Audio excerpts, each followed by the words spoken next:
fight, fight, fight, fight, fight, wow, fight, wow.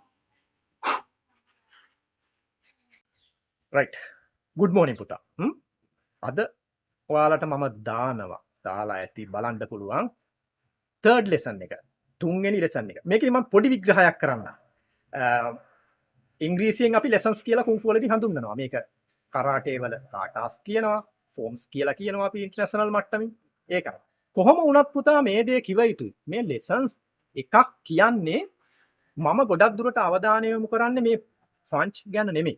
මේකේ footwork අපිට මෙතන වැදගත්කම තියෙන්නේ සීවලිස ඉගැන්නුවේ footwork නිවැරදිව තියාගන්න කිව්වා. මොකද ඒකට හේතුව තමයි මොනම දෙයකටත් අපි පාද හරියට පොළවේ තැබුවේ නැත්තම්, සිංහලෙන් කියන පාද හරියට තිබ්බේ නැත්තම්, කකුල් හරියට පොළවේ තිබ්බේ නැත්තම් අපි unbalanced. ඒක තමයි ප්‍රධාන වෙන්නේ. මං කියන්නේ මෙන්න මේ lesson වල වැඩි දේවල් ඔයාලා හිතන්න යන්න එපා. හොඳට ගන්න අවධානයට footwork. මම මෙහෙම කියන්නේ.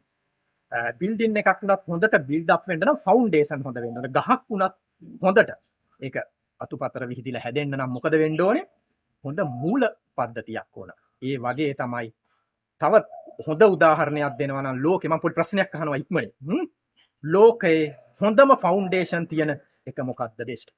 මම කියනවා පිරමීඩ් කියලා. ඒවැ ෆවුන්ඩේෂන් හොඳම අයිරින් තියෙනවා. ඒකයි අදට පවතින්නේ. ඒ නිසා මෙම ලෙසන් වල ෆුට්වර්ක් හොඳට හදාගන්න. ෆුට්වර්ක් හොඳ නම් ෆයිටිං හොඳයි. ඒක හොඳට මතක තියාගන්න. ඕකේ රයිට්. මේක තමයි third lesson එක. good luck.